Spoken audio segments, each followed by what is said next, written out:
I am Krista and super excited to be sharing with you my healing journey.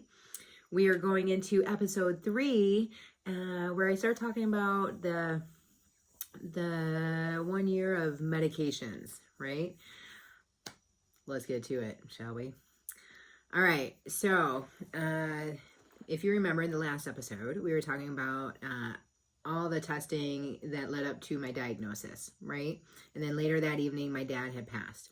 So it was at that moment where I was just like, I can't end up like my parents.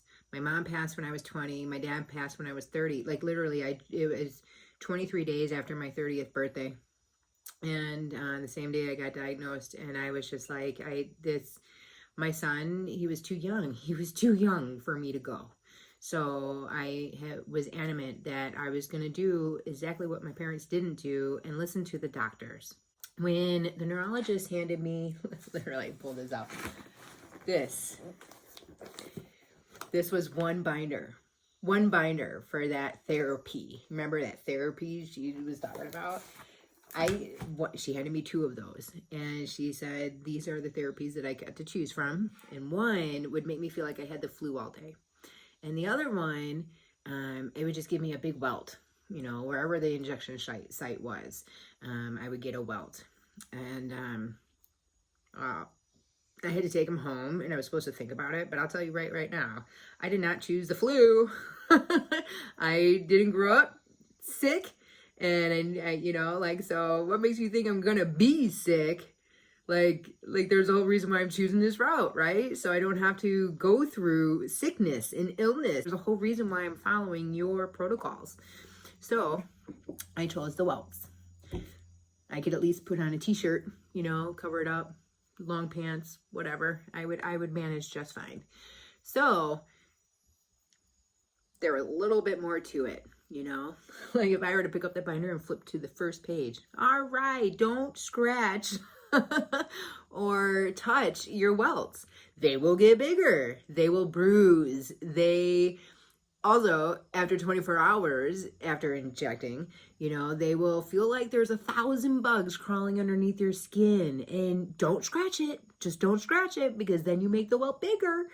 And that was freaking insane, you guys. Can you imagine having bugs crawling underneath your skin and you're not allowed to scratch it? You're not allowed to touch it?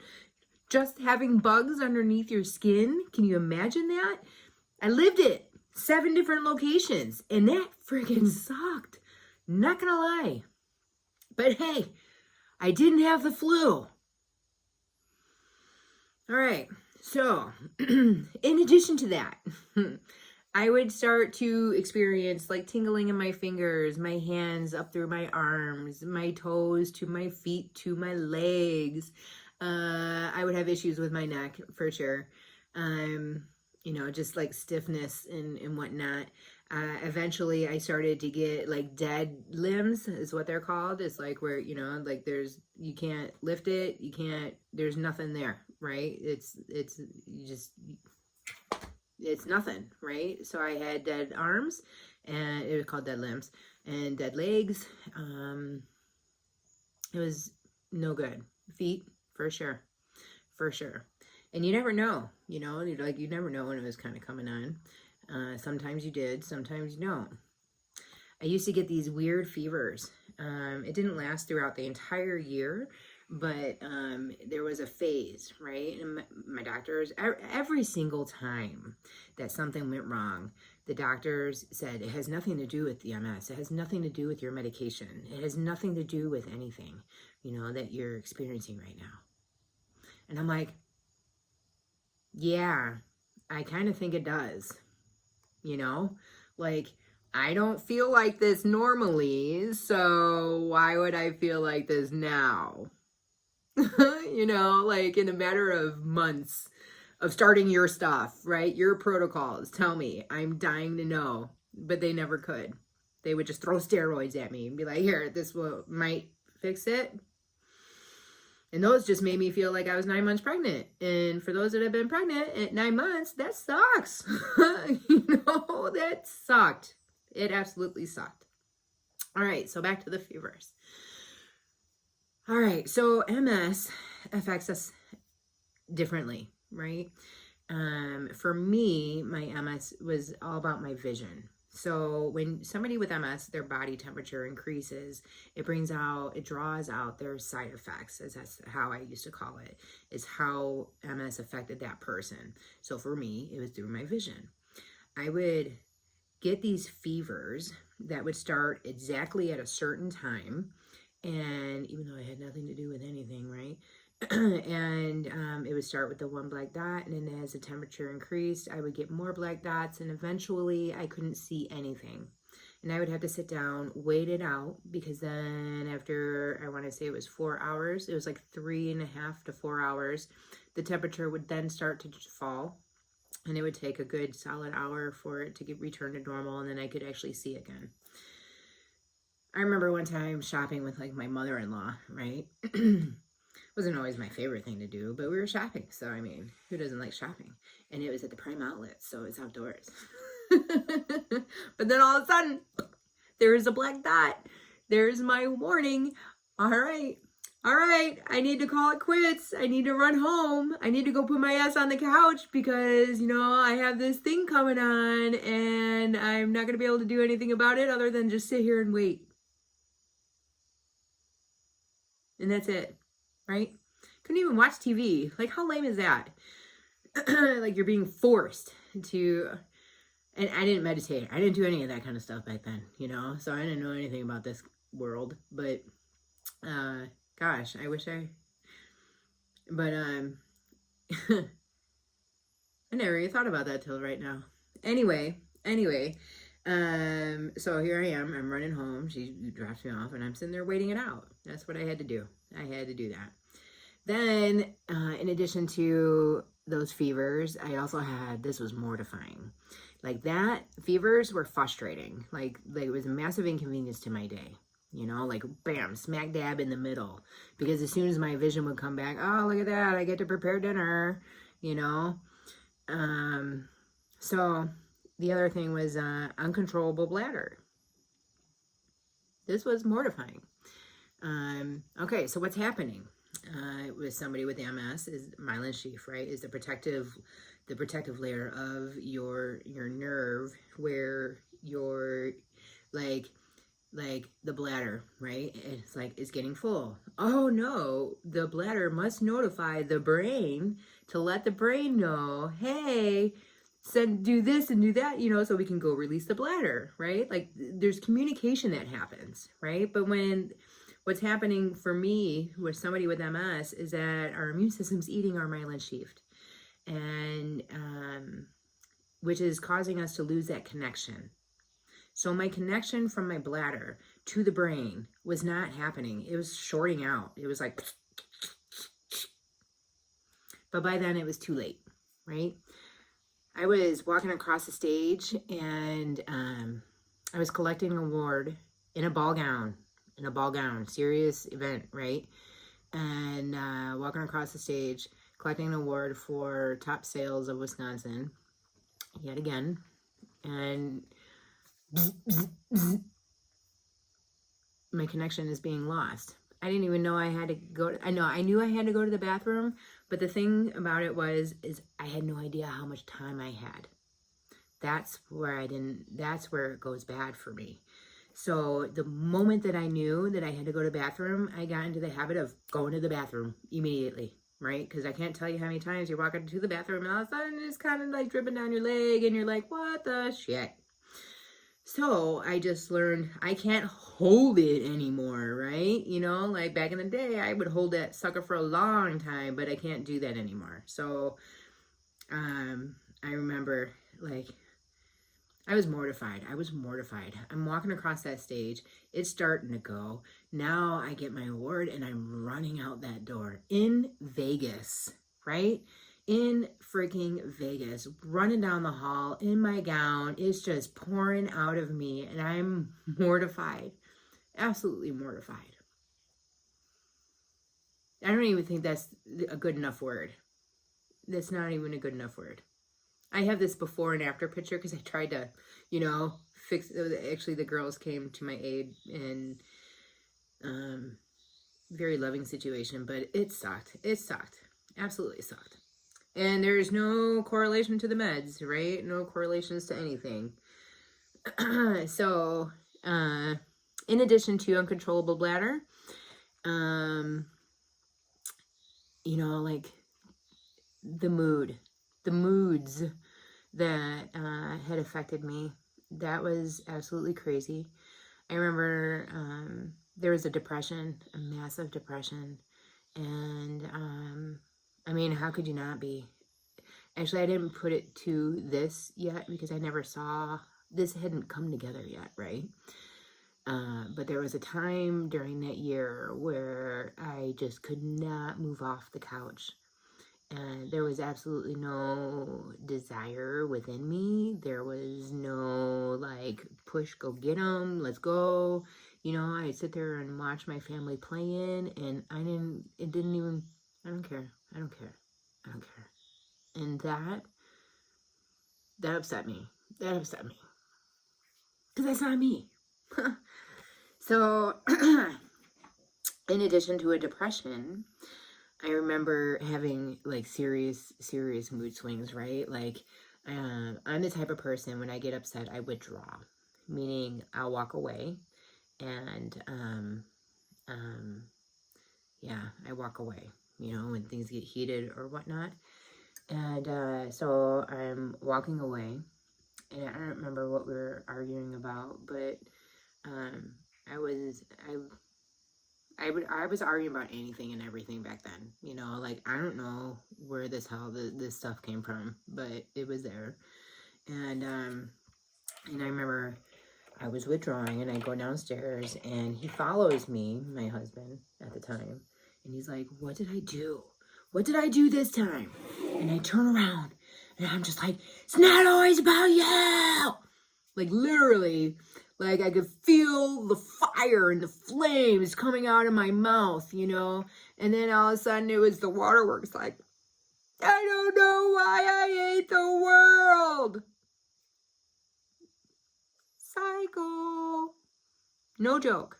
Absolutely no joke. I remember feeling, oh, see, this is the part that sucks. Because, you know, like, you sit there and you beat yourself up. Oh, come on. I was so angry at myself. I was so sad. Because I didn't, you know, like, you just don't know. You don't know what the heck is going on. And it's like, who are you? What are you doing to your family? You're destroying your family. Oh. It just leaves you so scared. So scared. You don't know what's going on. And nobody has any answers. It was horrible. Okay. Wiping that away. Because there's one more to go through, you guys. And that is Bell's freaking palsy. This one took the cake. Alright, so one day I happened to be going and I made a face. I'm an animated kind of girl. And I made a face at my kid, and it was like that. That moment I knew something shifted. And I turned around and I looked at my ex-husband, and I was just like, he's like, we're going to the hospital. And I was like, so you're saying something's wrong? And sure as shit, something was wrong, right? So, I told him he had to wait 24 hours, just like the neurologist said. And he's like, no. Hours later, after all the testing, they still don't know what's wrong. So they sent me home, and I said, I told you so, right? So now I'm freaking out. I'm in sales. I'm in sales. And now you're going to take my face? So, 30 days go by. My doctors can't help me. They don't know what's wrong. They say it's nothing to do with anything. And I'm just like, actually, I couldn't even do that because, you know, I couldn't feel the half face. So, it sucked. it really, really sucked. Talk about being scared. Talked about like being limited. Like, I don't have a college degree to fall back onto, or I could go sit in a cubicle somewhere like my mom did. You know, like, I'm a salesperson. This is my job, you know. So here I am, and 30 days in, and I'm away with my pool league girlfriends, right? I didn't stop that kind of world. I still went out and had some fun. I was just doing the 16-year-old, you know, with the bangs over the face and whatnot. And the one happened to know a massage therapist in the area, so she called her up, and who wants a massage? Heck yeah, right? And then while I waited my turn, I happened to turn on Netflix, and what I thought was going to be a really awesome movie turned out to be so much more. It was The Secret by Rhonda Byrne.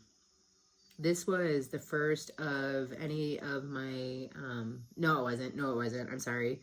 It was the first in a long time, you know, because the first was when I actually had my son back in 2003.